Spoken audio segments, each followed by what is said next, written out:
Hello guys, welcome back to our channel SDR teaching. তো আজকে চলে এসেছি নতুন একটা ট্রিগোনোমেট্রির একটা শর্ট ট্রিক নিয়ে। এই অঙ্কটা নিয়ে তোমরা অনেকেই ঘাবড়ে যাও এই অঙ্কটা দেখে। তো আজকে এই অঙ্কটার একটু শর্ট একটা নিয়ম দেখাবো, তো চলো দেখতে থাকো। আচ্ছা, প্রথমেই করতে গেলে এই অঙ্কটি করতে গেলে প্রথমেই আমাদের কটের মান যা আছে কট 66 প্লাস, এইবার এই মাইনাসটাকে বাইরে আনতে হবে। তার মানে এখানে একটা মাইনাস চলে আসবে, এখানে একটা বাইরে চলে এলো। তাহলে কট 660 প্লাস মাইনাসে মাইনাস টেন 50 ডিগ্রি। এইবার আমরা আগের সূত্র নিয়মে ভাঙবো। এবার এটাকে ভাঙতে হবে এই নিয়মে, n × 90 প্লাস এখানে একটা মান দিয়ে এই সূত্রে এটাকে ভাঙতে হবে, ঠিক আছে? তো চলো, তো কট তাহলে 66 মানে 660 আছে, তাহলে আমাদের এটা 9 দিয়েই এটাকে বিভাজ্য করতে হবে।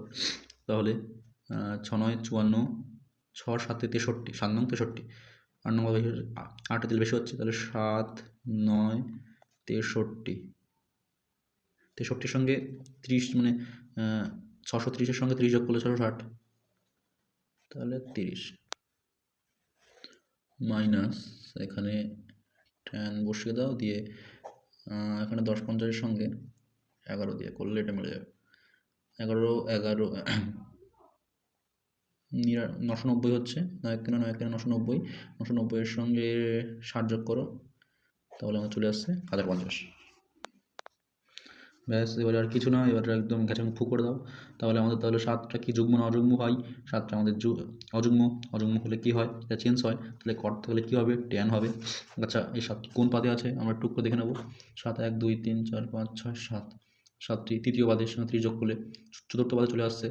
তাহলে এখানে পজিটিভ কে এখানে কস আর সেক হচ্ছে পজিটিভ, তাহলে ট্যানের আশা হচ্ছে নেগেটিভ, তাহলে ট্যানের এইখানটা মাইনাস চলে আসবে, ট্যান 30 ডিগ্রি। আচ্ছা, তাহলে আমাদের 11 কি যুগ্ম না অযুগ্ম? 11 হচ্ছে অযুগ্ম, তাহলে ট্যানটা কট হয়ে যাবে।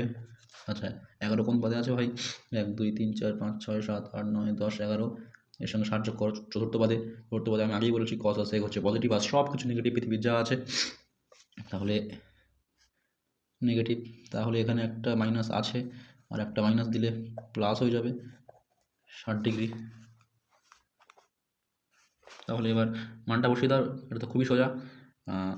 তাহলে ট্যান 30 ডিগ্রির মান কত? 1/√3 প্লাস 60 ডিগ্রি, মানে কি আসছে? যাক, কলা কেটে গেল, কেচাং ফু, ও তো 0। এই ছিল আজকে শর্ট ট্রিক মেথড।